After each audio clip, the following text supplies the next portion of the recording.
السلام علیکم ورحمۃ اللہ وبرکاتہ۔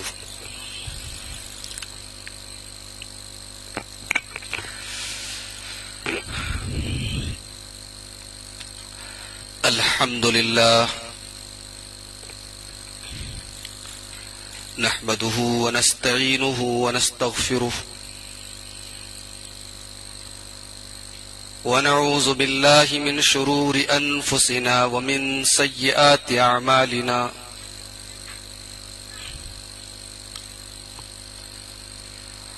من يهده الله فلا مضل له ومن يضلل فلا هادي له واشهد ان لا اله الا الله وحده لا شريك له واشهد ان محمدا عبده ورسوله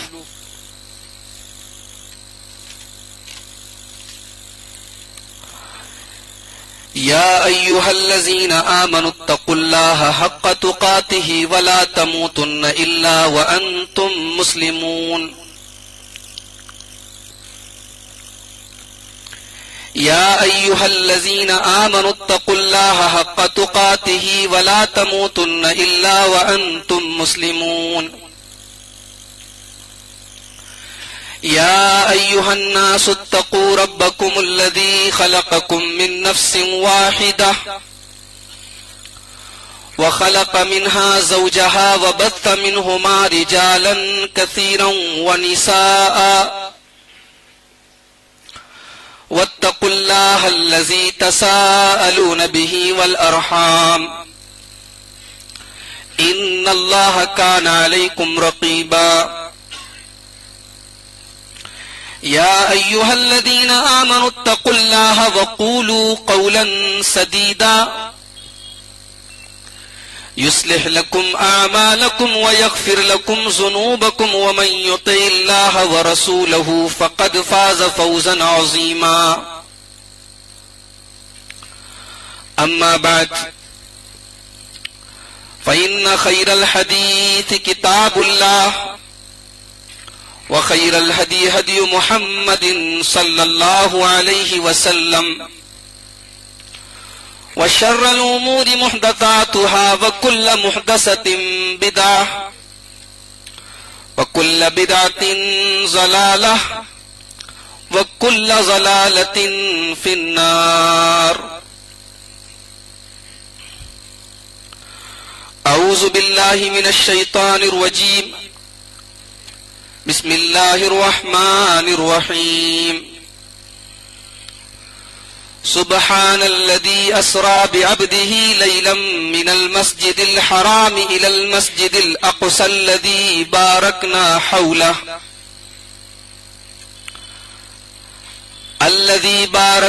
حوله لنريه من آياتنا إنه هو السميع البصير۔ آج کے اس عظیم الشان پروگرام کے صدر محترم، اسٹیج کے اوپر جلوہ افروز معزز موقر علماء کرام، محترم بزرگوں، نوجوان بھائیوں، پردہ نشین ماں اور بہنوں، آج کا یہ پروگرام مسجد اقصی کی ہزاروں سال کی تاریخ، اس سے جڑے واقعات اور اس کے خلاف جو سازشیں ہو رہی ہیں ان کو بے نقاب کرنے کے لیے آج کا یہ پروگرام منعقد کیا گیا۔ ایک سیشن آپ سماعت فرما چکے ہیں، یہ پروگرام کا دوسرا سیشن ہے۔ مجھے جو عنوان ملا ہے مسجد اقصی حضرت سلیمان علیہ السلام سے لے کر سلطان صلاح الدین ایوبی تک۔ اس سے پہلے کہ میں مسجد اقصی کی تاریخ بیان کروں آپ کے سامنے،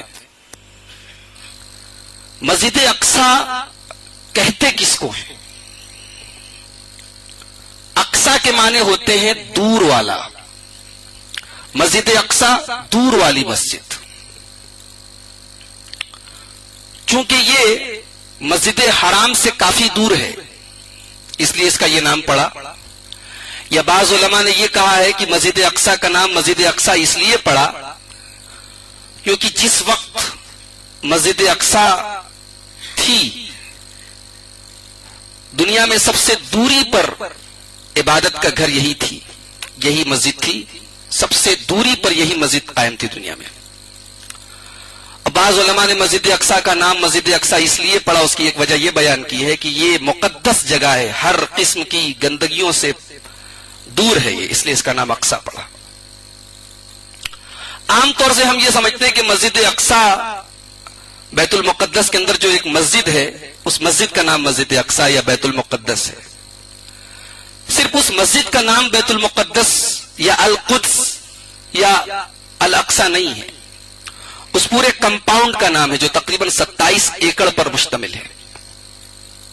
اس میں 5 مسجدیں ہیں, مسجد قبلی, مسجد عمری اور بھی مسجدیں ہیں.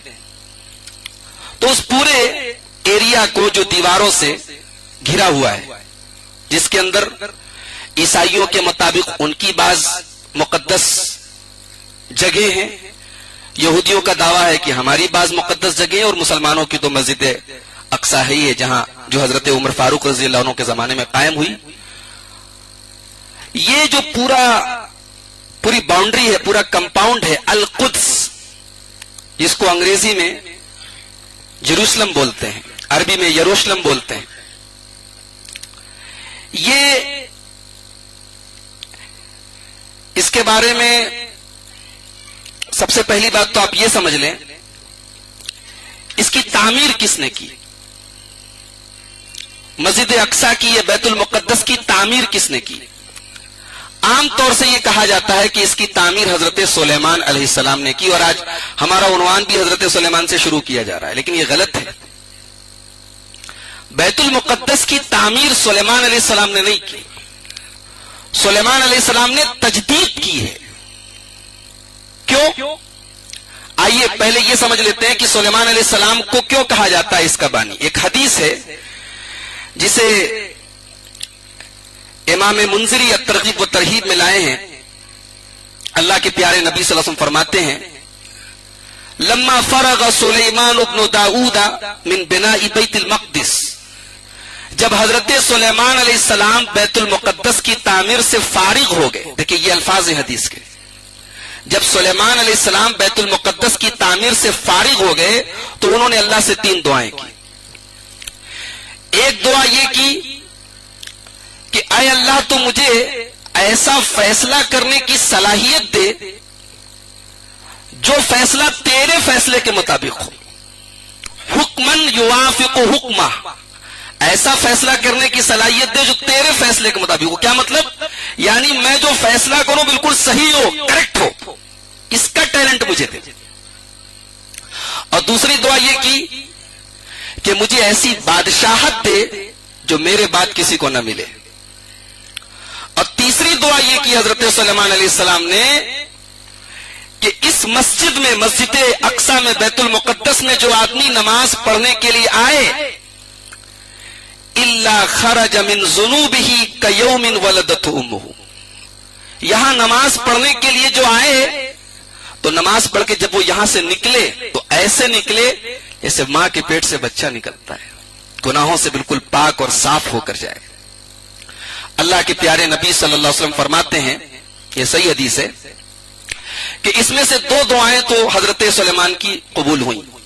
اللہ تعالیٰ نے ان کو ایسا فیصلہ کرنے کی صلاحیت بھی دی جو اللہ کی مرضی کے مطابق ہوا کرتا تھا, اور اللہ تعالیٰ نے ان کو بادشاہت بھی بہت عجیب و غریب دی. ہواؤں پر ان کا کنٹرول ہے, جنات ان کے قابو میں ہیں, پرندوں کی بولیاں سمجھتے ہیں, وغیرہ وغیرہ. تیسری دعا کے بارے میں اللہ کے نبی نے فرمایا وَأَرْجُو, مجھے امید ہے ان یکون قد اعطی الثالثہ, کہ تیسری دعا بھی ان کی قبول ہو گئی. اس حدیث پاک سے یہ معلوم ہوا کہ بیت المقدس کے اندر, مسجد اقصا کے اندر نماز کی بڑی فضیلت ہے. اس حدیث کو بعض علماء نے استدلال اس سے کیا ہے کہ مسجد اقصی کی تعمیر سلیمان علیہ السلام نے کی، مگر بخاری اور مسلم کی ایک حدیث کچھ اور بتاتی ہے. آئیے وہ حدیث بھی دیکھ لیتے ہیں. حضرت ابو ذر غفاری رضی اللہ تعالیٰ عنہ اللہ کے نبی سے پوچھتے ہیں ایو مسجد وضع فی الارض اول، اے اللہ کے رسول دنیا میں سب سے پہلی مسجد کون سی بنی؟ اللہ کے نبی نے فرمایا المسجد الحرام، مسجد حرام بنی، خانہ کعبہ بنا. پوچھا ثم ایون، اس کے بعد کون سی مسجد بنی؟ قالا بیت المقدس. اللہ کے نبی صلی اللہ علیہ وسلم فرمایا کہ دوسری مسجد جو دنیا میں بنی وہ کون سی بنی؟ بیت المقدس. حضرت ابو ذر غفاری نے پوچھا کم بینہما، دونوں کے بیچ میں کتنا فاصلہ تھا، دونوں کتنے پیریڈ کے بیچ میں بنی، یعنی مسجد حرام کے کتنے زمانے کے بعد مسجد اقصی بنی؟ تو اللہ کے رسول نے فرمایا 40 سنتن، 40 سال.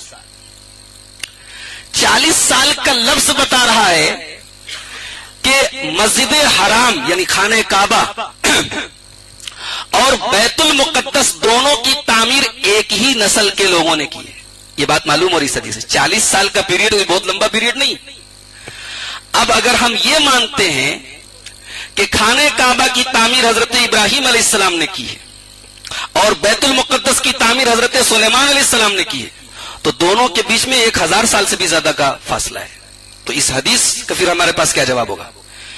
اسی لیے علامہ ابن الجوزی کہتے ہیں کہ دیکھو حقیقت یہ ہے کہ نہ تو خانہ کعبہ کو ابراہیم علیہ السلام نے بنایا تھا اور نہ مسجد اقصی کو سلیمان علیہ السلام نے بنایا تھا. خانہ کعبہ کو آدم علیہ السلام نے بنایا تھا. حالانکہ اس میں بھی اختلاف ہے کہ خانہ کعبہ کی بنیاد کس نے رکھی. بعض علماء نے کہا فرشتوں نے رکھی، بعض علماء نے کہا کہ آدم علیہ السلام نے رکھی، لیکن فرشتوں والی بات صحیح معلوم نہیں ہوتی، اس لیے کہ خانہ کعبہ انسانوں کی عبادت کا گھر ہے. زیادہ قرین قیاس باتیں اسے انسانوں نے بنایا. تو حضرت آدم، علامہ ابن الجوزی کہتے ہیں کہ حضرت آدم نے بنایا اور انہوں نے ہی مسجد اقصی بھی بنائی یا ان کی کسی اولاد نے بنائی. دونوں کے بیچ میں 40 سال کی گیپنگ ہے. حضرت ابراہیم نے خانہ کعبہ کو ریبلڈ کیا تھا، اس کی دوبارہ تعمیر کی تھی. اس لیے دیکھیے آپ قرآن کے الفاظ کیا ہیں. وَإِذْ يَرْفَعُ إِبْرَاهِيمُ الْقَوَاعِدَ مِنَ الْبَيْتِ وَإِسْمَاعِيلُ، یاد کرو جب ابراہیم علیہ السلام خانہ کعبہ کی بنیادوں کو اٹھا رہے تھے، یعنی بنیاد پہلے سے موجود تھی، اس کے اوپر، اس فاؤنڈیشن کے اوپر حضرت ابراہیم علیہ السلام گھر بنا رہے تھے. اور اسی لیے قرآن کہتا ہے کہ جب حضرت ابراہیم علیہ السلام اپنے لخت جگر اسماعیل اور اپنی بیوی ہاجرہ کو چھوڑ کے جا رہے تھے تو اللہ کی بارگاہ میں کیا دعا کرتے ہیں؟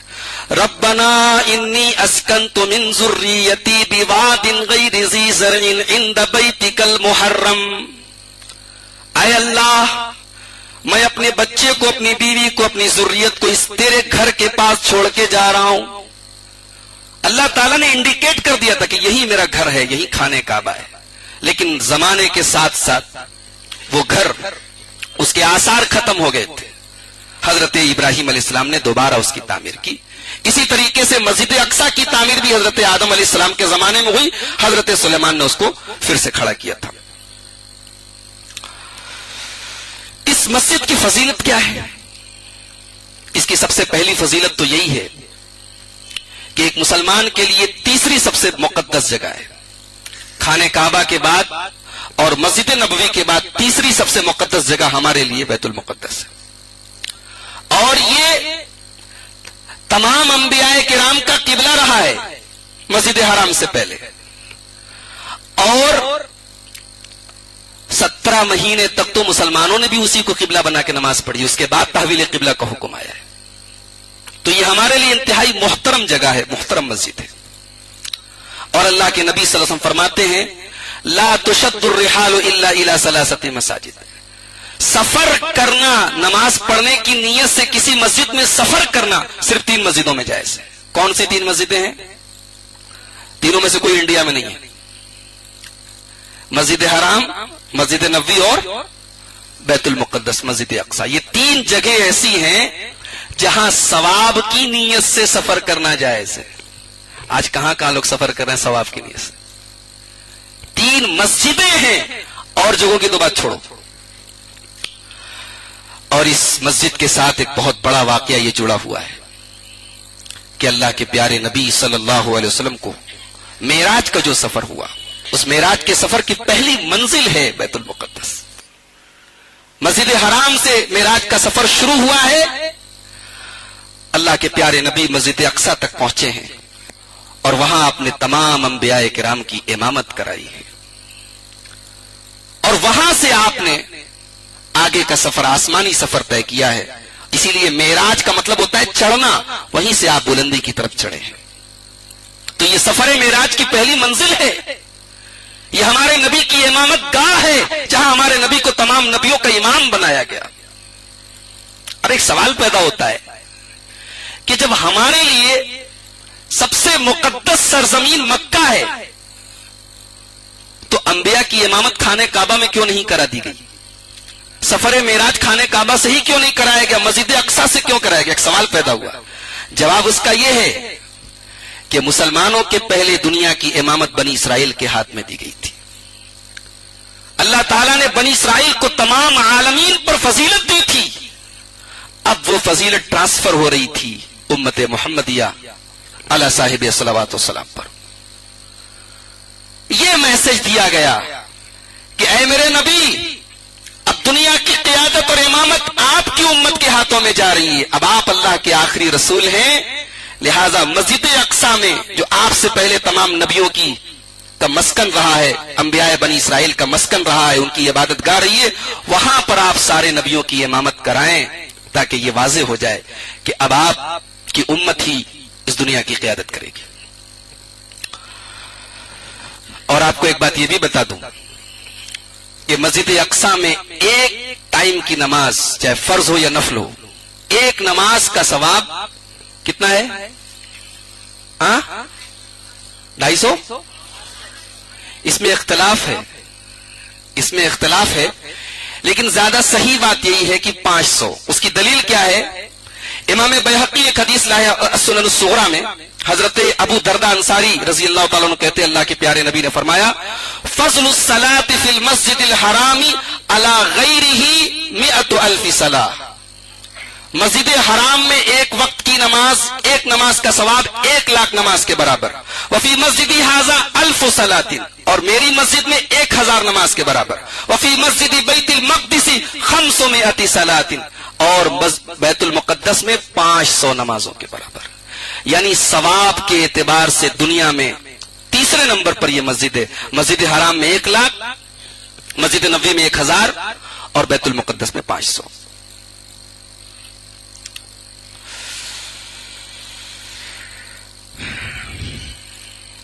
حضرت ابراہیم علیہ السلام عراق سے ہجرت کرنے کے بعد یہیں پہنچے تھے. قرآن کریم نے 4 جگہ پر اس سرزمین کو، اس جگہ کو برکت والی سرزمین کہا ہے. اللہ تعالیٰ نے فرمایا وَنَجَّيْنَاهُ وَلُوطًا إِلَى الْأَرْضِ الَّتِي بَارَكْنَا فِيهَا لِلْعَالَمِينَ. ہم نے ابراہیم علیہ السلام کو اور لوط علیہ السلام کو برکت والی سرزمین پر نجات دی. اس کی تاریخ کہاں سے ملتی ہے؟ عیسیٰ علیہ السلام کے پیدا ہونے کے 3000 سال پہلے کی تاریخ نہیں معلوم ہے. اس کے پہلے خاموش ہے تاریخ، پتہ نہیں وہاں کا کیا حال تھا. عیسیٰ علیہ السلام کے 3000 سال پہلے، ان کے پیدا ہونے کے 3000 سال پہلے بیت المقدس پر یبوسی نام کی ایک قوم کا قبضہ تھا، جیبوسائٹس. یہ کون لوگ تھے؟ یہ عرب کے قبیلے کنعان سے ان کا تعلق تھا. انہی کے نام پر القدس کا نام، یروشلم کا نام جیبوس پڑا. یہ لوگ دین توحید پر تھے. کیوں؟ کیونکہ ابراہیم علیہ السلام جب ہجرت کر کے فلسطین پہنچے تھے تو انہی یبوسیوں کا ایک بادشاہ تھا، اس کا نام تھا ملکی صادق. ملکی صادق یا ملک السلام اس کا نام تھا. اسی کے نام پر القدس کا نام اورسالم پڑا، جو بعد میں یروشلم یا جیروشلم ہو گیا. اچھا ایک بات آپ کو بتاؤں میں، یہودی لوگ آج کیا بولتے ہیں کہ ہم لوگ حضرت یعقوب علیہ السلام کی اولاد ہیں، ان کے پیروکار ہیں، اور اس شہر کو انہوں نے ہی آباد کیا تھا، لہذا اس پر ہمارا قبضہ ہے، اس پر ہمارا حق ہے. وہ بار بار یہی کہتے ہیں کہ ابراہیم علیہ السلام، یعقوب علیہ السلام یہ سب یہودی تھے، ہم لوگ ان کی اولاد ہیں، اس کے اوپر ہمارا حق ہے۔ قرآن کیا کہتا ہے؟ قرآن کہتا ہے کہ ابراہیم علیہ السلام اور ان کی اولاد مسلمان تھی، مسلمان تھی، توحید پر تھی۔ تم شرک میں مبتلا، آج کے یہودی اور عیسائی سر سے پیر تک شرک میں مبتلا اور دنیا بھر کی گندگیوں میں مبتلا ہے، سور کھاتے ہیں، شراب پیتے ہیں، تمہیں تعلق، تمہیں نسبت نہیں ہے ابراہیم علیہ السلام سے کوئی، تمہیں شرم آنی چاہیے کہ تم اتنے جلیل القدر پیغمبر کے ساتھ اپنی نسبت جوڑتے ہو جو توحید کے علمبردار تھے۔ تم شرک کے علمبردار ہو، وہ توحید کے علمبردار تھے، وہ مسلمان تھے۔ یہ نہ سمجھا جائے کہ مسلمان یہ صرف 1400 سال پہلے آئے ہیں، ہر زمانے میں توحید پر چلنے والے، توحید کو ماننے والے مسلمان ہی کہلائے ہیں۔ قرآن کریم کا پہلا پارہ کا آخری رکوع آپ دیکھیے، وَمَن يَرْغَبُ عَن مِّلَّةِ إِبْرَاهِيمَ إِلَّا مَن سَفِيَ نَفْسَهُ وَلَقَدِ اسْتَفَيْنَاهُ فِي الدُّنْيَا وَإِنَّهُ فِي الْآخِرَةِ لَمِنَ الصَّالِحِينَ۔ ابراہیم کے طریقے کو وہی آدمی چھوڑے گا جو بے وقوف ہوگا، جو احمق ہوگا، جو نادان ہوگا۔ ابراہیم علیہ السلام کو اللہ تعالیٰ نے دنیا میں بھی اونچا مقام دیا اور آخرت میں بھی اونچا مقام دیا۔ اذ قال له ربه اسلم، جب اللہ تعالیٰ نے ابراہیم سے کہا کہ ابراہیم تم اسلام لے آؤ، تم مسلمان بن جاؤ، قال اسلمت لرب العالمین، تو ابراہیم علیہ السلام نے فوراً کہا کہ ہاں اللہ میں اسلام لاتا ہوں۔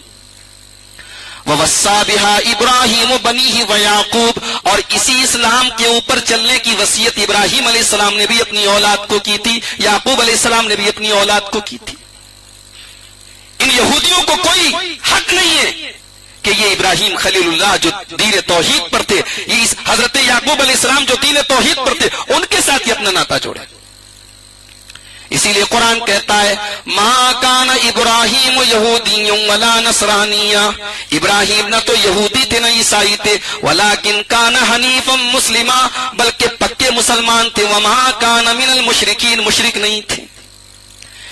اور قرآن نے یہ بھی کہہ دیا کہ ابراہیم کے اوپر، ابراہیم کی مسجد کے اوپر، ابراہیم کے اوپر سب سے بڑا حق اہل ایمان کا ہے۔ ان اول الناس بابراہیم للذین اتبعوہ وہذا النبی والذین آمنوا، ابراہیم کے اوپر ان کے ماننے والوں کا حق ہے، اس نبی محترم آخری نبی کا حق ہے، اور ایمان والوں کا حق ہے۔ تو محترم سامعین، اس بات کو آپ اپنے دماغ میں رکھیں کہ یہودیوں کا جو یہ دعویٰ ہے، اور پچھلے 1350 سال سے مسجد اقصی مسلمانوں کے کنٹرول میں ہے، ان لوگوں نے زبردستی خیانت کر کے مسلمانوں کے سینے میں خنجر گھونپا ہے اور اس کے اوپر ناجائز قبضہ جما کے بیٹھے۔ 1350 سال کے پیریڈ میں بیچ میں تقریباً 100 سال کا پیریڈ ایسا گزرا تھا جب عیسائیوں کا اس کے اوپر قبضہ تھا، اور اس کو سلطان صلاح الدین ایوبی نے، اللہ انہیں جزائے خیر دے، اس مرد مجاہد نے بیت المقدس کو پھر سے اہل توحید کے قبضے میں دلوایا۔ فرعون کا جب زمانہ آیا تو فلسطین کے اوپر ایک قوم تھی، اس کا نام تھا عمالقہ، بڑی ظالم قوم تھی اور بڑی زبردست قوم تھی، اس کا قبضہ تھا۔ اللہ تعالیٰ نے موسیٰ علیہ السلام کو پیدا کیا فرعون جیسے ظالم کا مقابلہ کرنے کے لیے، جو بچوں کو قتل کروا دیتا تھا، اللہ تعالیٰ نے اسی کے گھر میں حضرت موسیٰ علیہ السلام کی پرورش کروائی اور موسیٰ علیہ السلام کو اس کی ہلاکت کا سبب بنایا۔ قرآن کریم اس واقعے کا ذکر کرتا ہے وَإِذْ نَجَّيْنَاكُمْ مِنْ آلِ فِرْعَوْنَ يَسُومُونَكُمْ سُوءَ الْعَذَابِ، قرآن کریم عبرت کی کتاب ہے، نصیحت کی کتاب ہے، اور تاریخ عالم کی بھی کتاب ہے۔ وہ ہمیں دنیا کی تاریخ بھی بتاتی ہے، قوموں کی تاریخ، لیکن عام تاریخ کی کتابوں کی طرح کون کب پیدا ہوا، کون کب مرا، کس نے کتنی عمر پائی، قرآن یہ سب نہیں بتاتا۔ قرآن اگر تاریخ پر بھی گفتگو کرتا ہے، قرآن میں اگر تاریخ بھی بتائی گئی ہے تو اس کے عبرتناک پہلو بتائے گئے۔ بتاؤ، سوچو کہ عقل میں یہ بات آتی ہے کہ وہی فرعون جس کے بارے میں اللہ تعالیٰ نے قرآن میں کہا ان فرعون علا فی الارض، فرعون کا دبدبہ تھا، فرعون جو اپنے آپ کو رب کہتا تھا، ساری قوم اس کے آگے سجدہ کرتی تھی، جس کو کسی کاہن نے بتا دیا کہ تیری قوم میں ایک لڑکا پیدا ہوگا جو بڑا ہو کے تجھے قتل کرے گا، تو ایک طرف سے سارے بچوں کو قتل کرنے کا حکم دے دیا۔ اللہ تعالیٰ نے اسی کے گھر میں ایسی سبیل پیدا کر دی۔ اللہ تعالیٰ قادر مطلق ہے۔ اللہ تعالیٰ اس لیے کہتے ہیں اللہ کی رحمت سے کبھی مایوس نہیں ہونا چاہیے۔ آج پوری دنیا کے حالات ہمارے خلاف ہیں۔ ہمارے ملک کے حالات آپ دیکھیں، مسجدوں کے اندر گھس کے مؤذن کو مارا جا رہا ہے، اماموں کو مارا جا رہا ہے، ہماری شریعت میں مداخلت ہو رہی ہے عورتوں کو انصاف دلانے کے نام پہ۔ لیکن اللہ کی رحمت سے ہم ابھی بھی مایوس نہ ہوں، ہم اپنے کردار کو سنواریں، دین کی طرف پلٹیں، انشاءاللہ اللہ تعالیٰ اسلام کے دشمنوں کو ہی اسلام کی تائید کا سبب بنائے گا انشاءاللہ۔ تو فرعون کے گھر میں موسیٰ پلے، اور ایک دن آیا کہ جب موسیٰ علیہ السلام بنی اسرائیل کو لے کے بڑھ رہے ہیں اور پیچھے فرعون کا لشکر پیچھا کر رہا ہے، سامنے سمندر ہے، موسیٰ علیہ السلام کی قوم کہتی ہے اے موسیٰ سامنے سمندر ہے، پیچھے فرعون ہے، کوئی دوسرا راستہ نہیں ہے، بھاگ نہیں سکتے، انا لمدرکون، موسیٰ علیہ السلام ہم پکڑ لیے جائیں گے۔ قوم ڈر گئی کہ اب تو ہم پکڑ لیے جائیں گے، لیکن موسیٰ علیہ السلام کا اللہ کی ذات پر یقین دیکھو، اعتماد دیکھو، بھروسہ دیکھو، سامنے سمندر ہے، پیچھے فرعون کا لشکر ہے، کوئی راستہ نہیں ہے، کوئی بچنے کی سبیل نہیں ہے، لیکن موسیٰ علیہ السلام بڑے اطمینان سے جواب دیتے کلا ان معی ربی سیہدین، میرا رب میرے ساتھ ہے، وہ ضرور کوئی نہ کوئی راستہ نکالے گا۔ اور قرآن کہتا ہے فلما تراءت الجمعان، فرعون بالکل قریب آ گیا، فرعون کا لشکر بالکل قریب آ گیا، سامنے آمنے سامنے آ گئے۔ اللہ تعالیٰ نے موسیٰ علیہ السلام سے کہا کہ اپنی لاٹھی کو سمندر کے پانی میں مارو، سمندر کے بیچ میں راستہ بن گیا۔ اور کیسا راستہ بنا؟ کالطود العظیم، دونوں طرف پانی رک گیا، پانی کی لہریں رک گئی، دونوں طرف پہاڑ کی طرح پانی کھڑا ہو گیا، موسیٰ علیہ السلام آرام سے پانی کے بیچ میں جا رہے ہیں۔ موسیٰ علیہ السلام جب جانے لگے تو فرعون کے لشکریوں نے دیکھا رے یہ لوگ تو راستہ بن گیا، پانی میں سے جا رہے ہیں، وہ لوگ بھی پیچھے پیچھے اسی راستے میں ہو لیے۔ موسیٰ علیہ السلام اور بنی اسرائیل پار ہو گئے اور اللہ تعالیٰ نے ان کو بیچ دریا میں غرق کر دیا، سمندر کے بیچ میں غرق کر دیا، پورا فرعون اور اس کے ہواری مواری سب تباہ اور برباد ہو گئے۔ قرآن کریم اس واقعے کا ذکر کرتے ہوئے کہتا ہے وَإِذْ نَجَّيْنَاكُمْ مِنْ آلِ فِرْعَوْنَ يَسُومُونَكُمْ سُوءَ الْعَذَابِ، یاد کرو جب ہم نے تمہیں فرعون سے نجات دی جو تمہیں بڑی تکلیف پہنچاتا تھا، یذبحون ابناءکم ویستحیون نساءکم، تمہارے بچوں کو مار دیتا تھا، تمہاری عورتوں کو غلام بنا لیتا تھا۔ وفی ذالکم بلاغ من ربکم عظیم، بہت بڑا امتحان تھا تمہارے لیے۔ وَإِذْ فَرَقْنَا بِكُمُ الْبَحْرَ فَأَنْجَيْنَاكُمْ وَأَغْرَقْنَا آلَ فِرْعَوْنَ وَأَنْتُمْ تَنْظُرُونَ، تمہاری آنکھوں کے سامنے ہم نے سمندر میں راستہ بنایا، فرعون کو ڈبا دیا، تم بچ گئے۔ اب اس کے بعد اللہ تعالیٰ نے موسیٰ علیہ السلام سے کہا کہ اب اپنی قوم کو لے کے جاؤ فلسطین، بیت المقدس جہاں موجود ہے، القدس جو مقدس سرزمین ہے، وہاں لے کے جاؤ۔ حضرت موسیٰ علیہ السلام اپنی قوم سے کہتے ہیں وَإِذْ قَالَ مُوسَىٰ لِقَوْمِهِ يَا قَوْمِ اذْكُرُوا نِعْمَةَ اللَّهِ عَلَيْكُمْ إِذْ جَعَلَ فِيكُمْ أَنْبِيَاءَ وَجَعَلَكُمْ مُلُوكًا، موسیٰ علیہ السلام اپنی قوم سے کہتے ہیں میری قوم کے لوگوں اللہ کی نعمت کو یاد کرو، اللہ تعالیٰ نے نبیوں کا سلسلہ تمہارے بیچ میں جاری کیا، ابراہیم علیہ السلام کے بعد سارے انبیاء انہی کی نسل سے آئے ہیں، سارے انبیاء اسحاق علیہ السلام کی نسل سے آئے، اور ہمارے اور آپ کے آخری نبی محمد الرسول اللہ صلی اللہ علیہ وسلم اسماعیل علیہ السلام کی نسل سے آئے ہیں۔ انبیاء کو تمہارے اندر بھیجا، وَجَعَلَكُمْ مُلُوكًا، اللہ تعالیٰ نے تمہیں با اختیار بنایا، کنٹرول والا بنایا، وَآتَاكُمْ مَا لَمْ يُؤْتِ أَحَدًا مِّنَ الْعَالَمِينَ، اللہ تعالیٰ نے تمہیں وہ دیا جو کسی کو نہیں دیا۔ اللہ تعالیٰ نے اس قوم کو بڑا نوازا، مگر اس قوم نے اپنی بدعمالیوں کی وجہ سے، اپنی شرارتوں کی وجہ سے نبیوں کو قتل کیا، اس نے انبیاء کو قتل کیا، اس نے تورات کے اندر تبدیلی کی۔ اللہ تعالیٰ نے ایسی پھٹکار اور ایسی لعنت ان کے اوپر نازل کی کہ آج مسلمان 5 ٹائم کی نماز پڑھتا ہے تو جب تک ان کے مغضوب علیہم ہونے کا اقرار نہیں کر لیتا اس کی نماز کمپلیٹ نہیں ہوتی۔ یہ مغضوب علیہم ہے، یہ اللہ کی غضب شدہ قوم ہے، اللہ کا غصہ نازل ہوا ان کے اوپر۔ تو موسیٰ علیہ السلام سے کیا کہتے ہیں؟ یا قوم ادخلوا الارض المقدسہ، اے میری قوم کے لوگوں چلو تم بیت المقدس میں داخل ہو جاؤ، ارض مقدس میں داخل ہو جاؤ، التی کتب اللہ لکم ولا ترتدوا علی ادبارکم فتنقلبوا خاسرین، چلو میرے ساتھ بیت المقدس چلو، وہاں ظالموں کا قبضہ ہے، ہمیں اس بیت المقدس کو ان کے ہاتھ سے چھڑانا ہے، پیٹ پھیر کے نہیں بھاگنا ہے۔ یہ بزدل قوم جواب کیا دیتی معلوم؟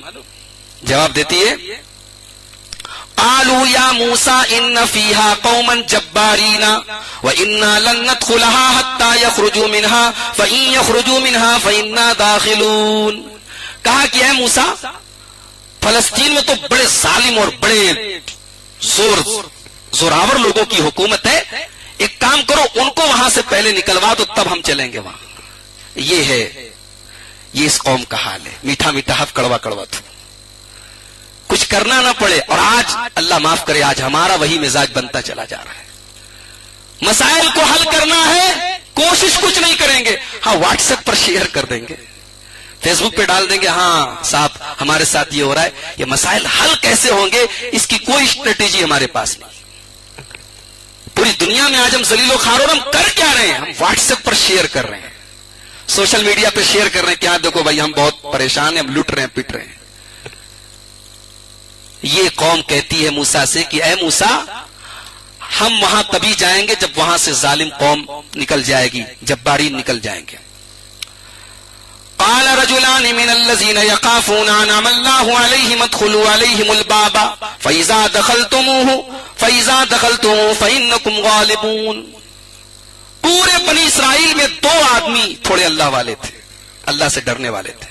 دو لوگوں نے کہا ایک کام کرو، چلو تو صحیح بیت المقدس کے القدس کے گیٹ تک تو پہنچو، دروازے تک تو پہنچو، پھر اللہ تعالیٰ ہمت دے دے گا اندر چلے جائیں گے۔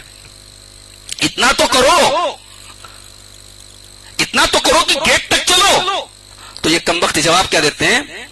قالوا یا موسیٰ انا لن ندخلها ابدا ما داموا فیہا فاذهب انت وربک فقاتلا انا ہاہنا قاعدون۔ کہا کہ اے موسیٰ صاحب سن لو، ہم تو جانے والے نہیں ہیں، جب تک وہ لوگ وہاں پر ہیں ہم جانے والے نہیں، آپ جائیے، آپ کا رب جائے، لڑیں، ہم نہیں لڑیں گے۔ استغفر اللہ۔ یہ اس قوم کا جواب ہے جس کو اللہ نے اتنا نوازا تھا، ان کے لیے آسمان سے ریڈی میڈ کھانا آتا تھا بھائیو، ریڈی میڈ کھانا ہم لوگوں کو تو کبھی نہیں ملا، اللہ تعالیٰ نے من و سلوہ ان کے لیے اتارا تھا۔ وہ قوم کہہ رہی کہ جاؤ موسیٰ اپنے رب سے کہو وہ لڑے اور تم لڑو، ہم نہیں لڑنے والے۔ ایک طرف یہ ہیں، ایک طرف محمد الرسول اللہ کے صحابہ ہیں۔ غزوہ بدر کے پہلے اللہ کے پیارے نبی اپنے صحابہ سے کہتے ہیں پوری سچویشن بتا کے کہ میرے صحابہ ایسے ایسے حالات ہیں، 1000 کا لشکر آ رہا ہے، کون ہے جو میرا ساتھ دے گا؟ مہاجرین میں سے بار بار صحابہ اٹھ رہے ہیں، اللہ کے نبی ہم ساتھ دیں گے، ہم ساتھ دیں گے۔ اللہ کے نبی پھر وہی کہہ رہے کون ہے جو میرا ساتھ دے گا؟ انصاری صحابہ کرام سمجھ کے اشارہ ہماری طرف ہے۔ انصار کے سردار کھڑے ہوئے، کہا اے اللہ کے نبی، اللہ کی قسم موسیٰ کی قوم نہیں ہے جو آپ سے یہ کہہ دے کہ آپ جائیے لڑیے، ہم نہیں لڑنے والے۔ اے اللہ کے نبی آپ حکم تو دیجیے، اپنی جانیں قربان کر دیں گے، سب کچھ قربان کر دیں گے، اللہ کی راہ میں دریغ نہیں کریں گے، ایک بار بھی پیچھے نہیں پلٹیں گے۔ اللہ تعالیٰ نے اگر اسلام کو صحابہ کرام کے ذریعے غلبہ دیا ہے تو اس لیے دیا ہے کہ صحابہ ہمتی تھے، صحابہ بہادر تھے، صحابہ جانثار تھے، صحابہ بزدل نہیں تھے، صحابہ بیٹھنے والوں میں سے نہیں تھے، ان کے اندر اپنے نبی کے مشن کے لیے، اسلام کے لیے قربانی کا جذبہ موجود تھا۔ موسیٰ علیہ السلام مایوس ہو گئے، اللہ کی بارگاہ میں ہاتھ اٹھایا، کہتے ہیں اے اللہ انی لا املک الا نفسی واخی، اے اللہ میں کیا کر سکتا ہوں، اتنی ظالم قوم ہے، یہ اتنی بے حیا اور بے غیرت قوم ہے، اللہ میں کیا کروں، میں اپنا مالک ہوں، ان کا مالک نہیں ہوں۔ کتنے مایوس ہیں، کتنے بے بس ہیں۔ موسیٰ علیہ السلام کے الفاظ بتا رہے ہیں، موسیٰ علیہ السلام کہتے رب انی لا املک الا نفسی واخی فافرق بیننا وبین القوم الفاسقین، اے اللہ میرے بیچ میں، ہمارے بیچ میں اور اس ظالم قوم کے بیچ میں تو فیصلہ کر دے، اے اللہ میں تھک گیا ہوں، ان کے بیچ میں، ہمارے بیچ میں فیصلہ کر دے۔ اللہ تعالیٰ نے کہا کہ اب فَإِنَّهَا مُحَرَّمَةٌ عَلَيْهِمْ 40 سَنَةً، اب تو یہ 40 سال تک بیت المقدس میں جا بھی نہیں سکتے. اب اللہ تعالیٰ نے عذاب نازل کر دیا. اب 40 سال تک تم لوگوں کو یہی صحرا کے اندر پریشان رہنا ہے. میدان تیہ کے اندر 40 سال تک بنی اسرائیل پریشان رہے. اور اسی دوران حضرت ہارون علیہ السلام جو حضرت موسیٰ کے بھائی تھے ان کا انتقال ہو گیا. حضرت موسیٰ علیہ السلام اپنے بھائی کے انتقال کے بعد ہمت کرتے ہیں اور بنی اسرائیل کو لے کر آگے بڑھتے ہیں اردن کے راستے سے. لیکن راستے میں حضرت موسیٰ کی موت کا بھی ٹائم آ جاتا ہے. موسیٰ علیہ السلام کی موت کا جب ٹائم آتا ہے تو موسیٰ علیہ السلام کے پاس موت کا فرشتہ آتا ہے. بخاری کی روایت ہے, فرشتہ کہتا ہے کہ میں موت کا فرشتہ ہوں, آپ کو مارنے آیا ہوں. موسیٰ علیہ السلام جلالی پیغمبر تے اٹھا کے تھپڑ مار دیتے ہیں. فسکہو, تھپڑ مارتے ہیں. اس فرشتے کی جو انسانی شکل میں آیا تھا اس کی آنکھ پھوٹ جاتی ہے اور جا کے اللہ تعالیٰ سے کہتا ہے کہ اے اللہ تو نے مجھے ایسے بندے کے پاس بھیجا جو مرنا ہی نہیں چاہتا, تھپڑ مار کے مجھے بھگا دیا موسیٰ علیہ السلام نے.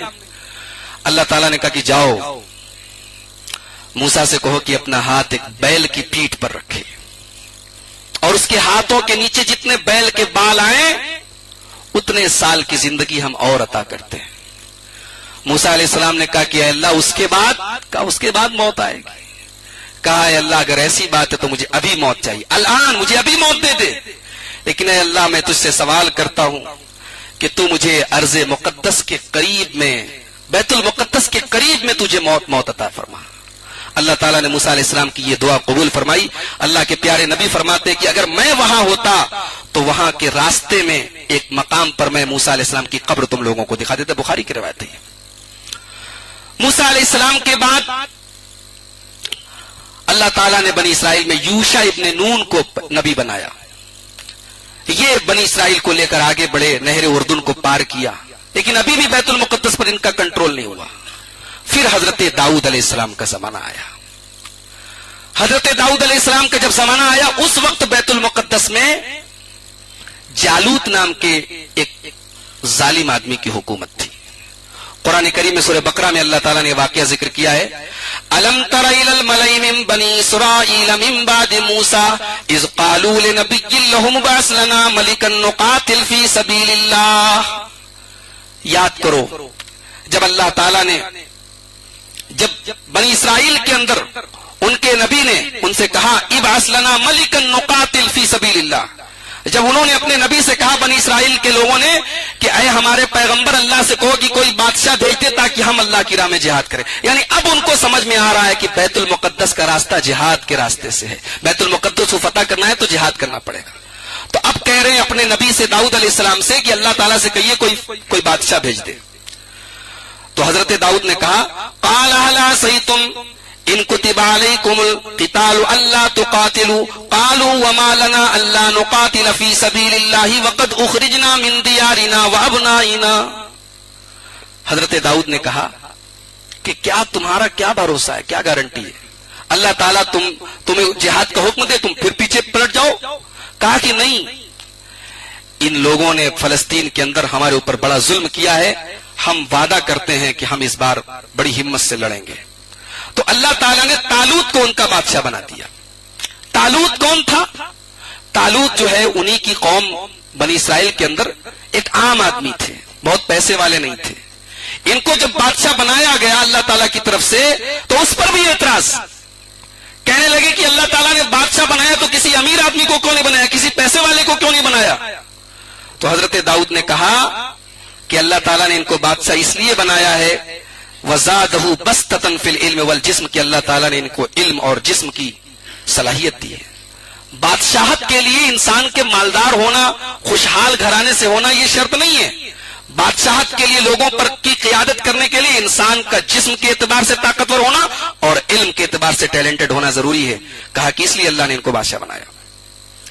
اس کے بعد اللہ تعالیٰ نے بہرحال طالوت کی قیادت میں, حضرت داؤد علیہ السلام اور طالوت کی قیادت میں یہ لوگ آگے بڑھے اور جالوت سے مقابلہ کیا. وقتل داؤد جالوت, اور حضرت داؤد نے جالوت کو قتل کر دیا. اور اس کے بعد حضرت طالوت کے انتقال کے بعد حضرت داؤد علیہ السلام بادشاہ بن گئے. حضرت داؤد علیہ السلام نے بیت المقدس کو پھر سے تعمیر کیا. بیت المقدس کو یعنی شہر کو تعمیر کیا، لیکن ابھی وہاں مسجد نہیں بنائی ہے. مسجد بنانے کا ارادہ تھا حضرت داؤد علیہ السلام کا، لیکن حضرت داؤد علیہ السلام اپنا ارادہ کمپلیٹ نہیں کر پائے، اس کے پہلے ان کا انتقال ہو گیا. حضرت داؤد علیہ السلام کے بعد ان کے بیٹے سلیمان علیہ السلام نے وہاں پہ مسجد بنائی، اللہ کی عبادت بنائی، جس کو آج یہودی ہیکل سلیمانی کہتے ہیں. اس کو ٹیمپل آف سولومن بولتے ہیں. سلیمان علیہ السلام کا مندر ٹیمپل بولتے ہیں، جبکہ وہ عبادت خانہ تھا، مسجد تھی، عبادت کا گھر تھا. حضرت سلیمان علیہ السلام نے وہاں پہ بنایا. اس کے بعد حضرت سلیمان علیہ السلام کی تعمیر کرنے کے بعد پھر بنی اسرائیل کے اندر بگاڑ آیا، اور پھر جب ان کے اندر بگاڑ آیا تو اللہ تعالیٰ نے بابل کے بادشاہ بخت نصر کو ان کے اوپر مسلط کر دیا.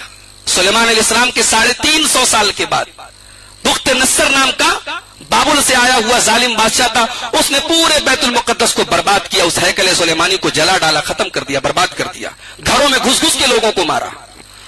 پھر بنی اسرائیل نے توبہ کی، اصلاح کی، تو اللہ تعالیٰ نے ایران کے بادشاہ سائرس کو بھیجا. اس نے یہودیوں کو دوبارہ یروشلم جانے کی اجازت دی اور ہیکل سلیمانی کی تعمیر کرنے کی اجازت دی. لیکن جیسی تعمیر اس مسجد کی حضرت سلیمان علیہ السلام نے کی تھی ویسی دوبارہ نہیں ہو سکی. تو یہ سب سے بڑی تباہی ہوئی تھی بیت المقدس کی، جو بخت نصر کے زمانے میں ہوئی تھی. اس کے بعد عیسیٰ علیہ السلام دنیا میں آئے. عیسیٰ علیہ السلام جب آئے تو یہودیوں نے ان کا بھی مذاق اڑایا، ان کی تکذیب کی، انہیں مارنے کی کوشش کی. اور عیسائیوں کے عقیدے کے مطابق تو حضرت عیسیٰ علیہ السلام کو سولی پر چڑھا دیا. ہمارا کیا عقیدہ ہے؟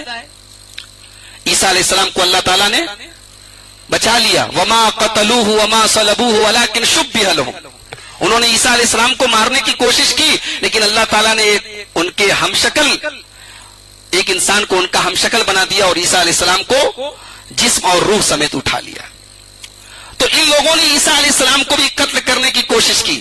اب اللہ تبارک و تعالیٰ نے ان کے اوپر دوبارہ اپنا عذاب نازل کیا، بنی اسرائیل کے اوپر.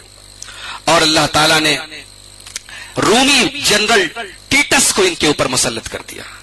اس نے یہودیوں کا قتل عام کیا اور پورے ہیکل سلیمانی کو تباہ اور برباد کر دیا. قرآن کریم میں 15ویں پارے میں اللہ تعالیٰ نے بیت المقدس کی دونوں تباہیوں کا ذکر کیا ہے، جو ایک بخت نصر کے زمانے میں ہوئی تھی، ایک ٹیٹس کے زمانے میں. اللہ تعالیٰ فرماتا ہے وَقَضَيْنَا إِلَىٰ بَنِي إِسْرَائِيلَ فِي الْكِتَابِ لَتُفْسِدُنَّ فِي الْأَرْضِ مَرَّتَيْنِ وَلَتَعْلُنَّ عُلُوًّا كَبِيرًا. ہم نے اہل کتاب کو، ہم نے بنی اسرائیل کو یہ ان کو فیصلہ سنا دیا کہ جب تم 2 بار زمین میں فساد مچاؤ گے اور 2 بار تمہارے اوپر اللہ کی طرف سے عذاب آئے گا. فَإِذَا جَاءَ وَعْدُ أُولَاهُمَا بَعَثْنَا عَلَيْكُمْ عِبَادًا لَنَا أُولِي بَأْسٍ شَدِيدٍ فَجَاسُوا خِلَالَ الدِّيَارِ. جب پہلی بار ہمارا عذاب آئے گا تو ایسی ظالم قوم تمہارے اوپر مسلط ہوگی جو تمہارے گھروں میں داخل ہو جائے گی. وَكَانَ وَعْدًا مَفْعُولًا. اور اللہ کا وعدہ پورا ہو کر رہے گا.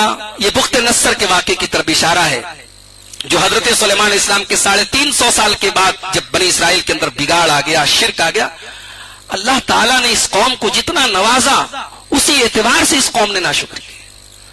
موسیٰ علیہ السلام کوہ طور پر گئے، بچڑے کو معبود بنا لیا. قدم قدم پہ انہوں نے شرک کیا، غلط کام کیے. اللہ تعالیٰ نے اسی کے حساب سے ان کو سزائیں دی. تو ایک مرتبہ اللہ تعالیٰ نے بخت نصر کے ذریعے تباہ کیا. اس کے بعد اللہ تعالیٰ فرماتا ہے ثم رددنا لكم الكرة عليهم وامددناكم باموال وبنين وجعلناكم اكثر نفيرا. پھر ہم نے تمہیں نوازا، مال دیا، اولاد دیا. ان احسنتم احسنتم لانفسكم وان اسأتم فلها. پھر اس کے بعد پھر تمہارے اندر بگاڑ آیا. فَإِذَا جَاءَ وَعْدُ الْآخِرَةِ لِيَسُوءُوا وُجُوهَكُمْ وَلِيَدْخُلُوا الْمَسْجِدَ كَمَا دَخَلُوهُ أَوَّلَ مَرَّةٍ وَلِيُتَبِّرُوا مَا عَلَوْا تَتْبِيرًا. پھر اللہ تعالیٰ نے سن 70 عیسوی میں عیسیٰ علیہ السلام کی پیدائش کے 70 سال کے بعد ٹیٹس کے ذریعے اللہ تعالیٰ نے ان کو برباد کیا. بیت المقدس پورا ختم کر دیا، اس ہیکل سلیمانی کو جلا دیا اور ان کی عورتوں کے ساتھ ریپ کیا، ان کے گھروں میں داخل ہو گئے. اس کے بعد عیسائیت حاوی ہوئی پورے روم کے اندر. رومن امپرر، رومی حکومت، رومی سلطنت کا جب دورہ ہوا تو بیت المقدس عیسائیوں کے قبضے میں آ گیا اور وہاں ان لوگوں نے چرچ بنا لیا. اللہ کے پیارے نبی صلی اللہ علیہ وسلم جب اس دنیا میں تشریف لائے تو اس وقت بیت المقدس میں عیسائیوں کا ہی قبضہ تھا اور وہاں چرچ وغیرہ موجود تھے. اللہ کے پیارے نبی نے قیامت کی ایک نشانی بتائی تھی کہ قیامت کی جو نشانیاں میرے سب سے پہلے جو نظر آئیں گی اس میں سے ایک نشانی یہ کہ بیت المقدس فتح ہو جائے گا. بیت المقدس سن 15 ہجری میں حضرت عمر فاروق کے دور میں فتح ہوا، بغیر لڑائی لڑے، بغیر جنگ کیے ہوئے. حضرت ابو عبیدہ ابن جراح نے پورے بیت المقدس کا محاصرہ کیا اور ان سے کہا کہ بھئی دیکھو یا تو صلح کر لو یا پھر ہم لڑیں گے، قتل کریں گے تم کو. تو آخر میں عیسائیوں نے کہا، بیت المقدس کے جو پادری تھے ان لوگوں نے کہا کہ ہم ایک شرط پر صلح کریں گے، آپ کے امیر المومنین کو آنا پڑے گا صلح کرنے کے لیے اور براہ راست ڈائریکٹ وہ صلح کریں گے. حضرت ابو عبیدہ ابن جراح نے لیٹر لکھا حضرت عمر فاروق کو کہ ایسی سچویشن ہے اور آپ کا آنا ضروری ہے. اور دنیا نے دیکھا کہ مدینہ سے حضرت عمر فاروق رضی اللہ تعالیٰ عنہ ملک شام چلے. ہزاروں سال کے بعد بیت المقدس میں اللہ اکبر، اللہ کی تکبیر کی آواز گونجنے والی ہے. عمر فاروق لاکھوں مربع میل کا مالک، پوری اسلامی دنیا کا حکمراں، بالکل سادہ لباس میں عام انسان کی طرح اپنے غلام کے ساتھ پہنچے بیت المقدس کے پاس. حضرت ابو عبیدہ ابن جراح نے دھیرے سے ان کے کان میں کہا کہ یہ بڑی دنیا کی بڑی سپر پاور قوم ہے، تھوڑا سا ان کا اسٹیٹس کا خیال کرنا چاہیے تھا آپ کو. حضرت عمر فاروق نے بڑے غصے میں کہا تھا کہ اے ابو عبیدہ، ان اللہ اعزنا بالاسلام، ہماری عزت ہمارے کپڑوں سے نہیں ہے، ہماری عزت ہمارے حلیے سے نہیں ہے، ہماری عزت ہمارے اسلام سے ہے. اللہ نے ہم پھٹے حالوں کو اسلام کے ذریعے عزت دی تھی، ہم اسلام ہی کے ذریعے عزت حاصل کریں گے، ہمیں ان کے سامنے زیادہ بننے سنورنے کی ضرورت نہیں. اور سن 15 ہجری کا یہ واقعہ کہ عیسائی پادری نے، افرانوس نے بیت المقدس کی چابیاں حضرت عمر فاروق کے حوالے کی. حضرت عمر فاروق نے پوچھا کہ اس میں نماز کہاں ادا کی جاتی تھی؟ ہیکل سلیمانی تو سب جلا الا دیے تھے ان لوگوں نے. تو اس پادری نے بتایا کہ دیکھیے یہیں پر ہیکل سلیمانی تھا، یہیں پر وہ عبادت خانہ تھا جو حضرت سلیمان علیہ السلام نے بنایا تھا. حضرت عمر فاروق نے وہاں پہ نماز ادا کی اور وہیں مسجد قائم ہوئی. آج بھی وہ مسجد عمر کے نام سے موجود ہے. پھر بعد میں اس مسجد کو اور کشادہ کیا عبد الملک بن مروان نے، پھر ان کے بعد ان کے بیٹے ولید بن عبد الملک نے، پھر مختلف بادشاہوں نے اس مسجد کی توسیع کی، اس کو بہترین سے بہترین بنایا. اور مسلمانوں کا فلسطین کے اندر مسلمانوں کی حکومت رہی اور بڑے امن و شانتی کے ساتھ رہی، کسی پر کوئی ظلم نہیں. عیسائی بھی رہتے تھے، یہودی بھی رہتے تھے. سن 492 ہجری میں عیسائیوں نے بیت المقدس پر حملہ کیا اور یہ وہ وقت تھا جب مسلمانوں کے زوال کا وقت تھا. مسلمانوں کے حکمراں، مسلمانوں کے خلفاء شراب و شباب اور کباب میں لگے ہوئے تھے. فاطمیوں نے، باطنیوں نے ان کے عقیدے کو بگاڑا اور عیسائیوں نے اپنی لڑکیوں کو استعمال کیا، شراب استعمال کی. مسلمان جیسے آج کا مسلمان ہے، اس زمانے میں شراب اور لڑکی کے ذریعے برباد کیا تھا، آج موبائل اور پورن موویز کے ذریعے، بلو فلموں کے ذریعے برباد کیا اس قوم کو. وہ مسلمان جو کبھی رات کو اپنے رب کی بارگاہ میں تہجد پڑھا کرتا تھا، اپنے رب کے حضور گڑگڑایا کرتا تھا، آج وہ مسلم اس امت کا نوجوان راتوں کو 2-2 بجے تک لڑکیوں سے باتیں کرتا ہے، موبائل پر بلو فلمیں دیکھتا ہے. کیسی چال چلی دشمنوں نے، کیسا اس امت کی کریم کو، اس امت کی امیدوں کو، اس امت کے سرمایہ کو کیسا برباد کر دیا. یہی کام کیا تھا آج سے 1000 سال پہلے 5ویں صدی ہجری میں عیسائیوں نے. اور کوئی دنیا میں سوچ نہیں سکتا تھا کہ بیت المقدس پر کبھی مسلمانوں کا تسلط، کنٹرول ختم ہو جائے گا، لیکن اللہ نے وہ دن بھی دکھایا کہ بیت المقدس پر عیسائیوں نے قبضہ کیا، مسجد اقصی کو جلایا، جہاں پر نماز پڑھی جاتی تھی وہاں گھوڑے باندھے گئے، مسلمانوں کی لاشوں سے فلسطین پٹ گیا، 70,000 مسلمانوں کو مارا گیا. مسلمانوں نے 500 سال تک وہاں حکومت اس وقت کی تھی، مسلمانوں نے کسی کا قتل نہیں کیا تھا، بڑے امن و سکون کے ساتھ حکومت کی تھی. مگر ان عیسائیوں نے جیسے ہی وہاں کنٹرول پایا 70,000 لوگوں کی لاشیں گرا دی. پھر اللہ تعالیٰ نے صلاح الدین ایوبی کو پیدا کیا. 91 سالوں کے بعد سلطان صلاح الدین ایوبی نے اس دور زوال میں بھی اللہ نے سلطان صلاح الدین ایوبی کو کھڑا کر دیا. وہ شرابی اور شبابی لوگوں کا دور تھا، لیکن اللہ نے صلاح الدین ایوبی کو پیدا کر دیا. اللہ تعالیٰ کی رحمت. ہم تو اللہ سے یہ امید کرتے ہیں کہ شاید آج بھی بیت المقدس کے دروازے کسی صلاح الدین ایوبی کے قدموں کے منتظر ہیں، اور ہم اللہ سے یہی دعا کرتے ہیں کہ اللہ تعالیٰ کوئی صلاح الدین پیدا کر دے. آج اللہ کی رحمت سے کیا بعید ہے. ایک زمانہ تھا تاتاریوں کو اللہ تعالیٰ نے ہمارے لیے عذاب کے طور پر اتارا تھا. ان تاتاریوں نے مسلمانوں کی اینٹ سے اینٹ بجا دی، ان کے کتب خانے جلا دیے، ان کی لاشوں سے پورا عالم اسلام بھر گیا. اور اتنی بزدلی کا عالم تھا کہ مسلمان جب راستے میں چلتا تھا تو تاتاری آ کے کہتا تھا کون ہو؟ مسلمان ہو؟ کہتا تھا ہاں. کہا رکو میں تلوار لے کے آتا تم کو ماروں گا. مسلمان کے اندر اتنی ہمت نہیں تھی وہاں سے بھاگ جائے. تاتاری آتا تو تلوار سے مار کے کام ختم کر دیتا تھا. مگر اللہ تعالیٰ نے انہی تاتاریوں کو اسلام کی توفیق دی. علامہ اقبال کہتے ہیں ہے آیا فتنے تاتار کے افسانے سے، پاسباں مل گئے کعبے کو صنم کھانے سے. اللہ کی رحمت سے کیا بعید. اللہ تعالیٰ آج بھی صنم کھانوں، صنم کی اور بتوں کی پوجا کرنے والوں کو اللہ اپنے گھر کا محافظ بنا دے میرے بھائیوں. لیکن ہمیں اور آپ کو ضرورت ہے صلاح الدین ایوبی کے جیسا کردار پیدا کرنے کی. وہ ایک بادشاہ ہی نہیں تھا، وہ متقی اور پرہیزگار، اللہ والا، شراب و شباب سے دور رہنے والا، اپنی زندگی کے مقصد کو سمجھنے والا تھا. سلطان صلاح الدین ایوبی نے بیت المقدس کو فتح کیا، اس مسجد کی دوبارہ تعمیر کروائی اور بہت خوبصورت ممبر تعمیر کروایا. وہ ممبر ایک زمانے تک موجود تھا، بعد میں ایک یہودی نے اس ممبر کو بھی ایک سازش کے تحت جلا دیا. آج وہ بیت المقدس یہودیوں کے قبضے میں ہے میرے بھائیو. 1948 سے لے کر آج تک اس پر ان کا کنٹرول ہے، اور ان کا منصوبہ ہے، ان کے منصوبے میں، ان کے پروٹوکول میں یہ بات شامل ہے. پہلا ان کا منصوبہ یہ تھا کہ ہم اسرائیل کی راجدھانی اس کا کیپٹل بنائیں گے القدس کو. اس منصوبے میں وہ کامیاب ہو رہے ہیں، کام شروع کر دیا انہوں نے. دوسرا منصوبہ تھا بیت المقدس کو، مسجد اقصی کو گرا کے وہاں وہ اپنا ٹیمپل کھڑا کریں گے، ہیکل سلیمانی. اس مشن کے لیے بھی وہ تیار ہو چکے. تو یہ چونکہ میرا ٹاپک نہیں ہے، مولانا حافظ جاوید ربانی صاحب اس پر بولیں گے کہ اب وہ آگے کی اس کی تاریخ کیا ہے. لیکن میں میرے بھائیوں آپ کو یہی پیغام دینا چاہتا ہوں کہ ہم بیت المقدس کی اس پوری تاریخ میں ہم اپنی تاریخ کو محسوس کر سکتے ہیں. حضرت امام مالک رحمۃ اللہ علیہ کا ایک جملہ ہے، اس جملے کو اپنے کان کے، اپنے دماغ کے کسی کونے میں بٹھا لیجیے. حضرت امام مالک کہتے ہیں لن یفلح آخر هذه الامه الا بما افلح به اولها. یہ امت کامیاب اگر ہوگی تو فارمولہ وہی ہے جو صحابہ کے پاس تھا، فارمولہ وہی ہے جو اس امت کے قرون اولا کے پاس تھا، جو صحابہ اور تابعین کے پاس تھا. لوٹو قرآن و سنت کی طرف، اپنی اپنی زندگیوں کا جائزہ لو. یہ کھانا، کمانا، دھندا کرنا، بزنس کرنا، تجارت کرنا یہ ضرورت تو ہے، مقصد نہیں ہے ہماری زندگی کا. مقصد ہے اللہ تبارک و تعالیٰ کے دین، اللہ رب العالمین کے کلمے کی بلندی. آج بیت المقدس کے اندر گولیاں چل رہی ہیں.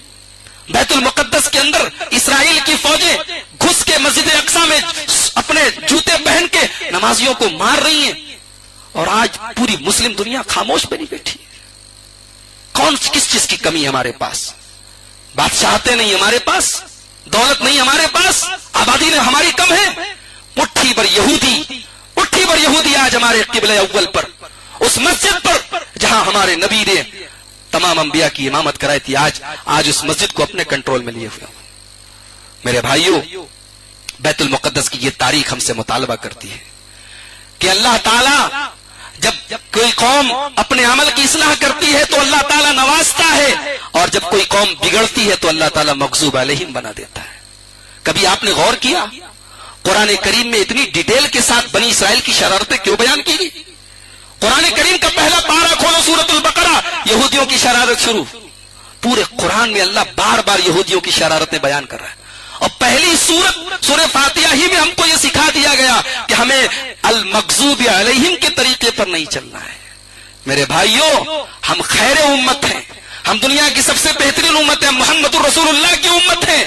مگر ہم اگر بگڑیں گے، ہم اگر شراب کے رسیا بنیں گے، ہم اگر شباب کے رسیا بنیں گے. آج 31 دسمبر ہے نا، آج نئے سال کا جشن منایا جا رہا ہے.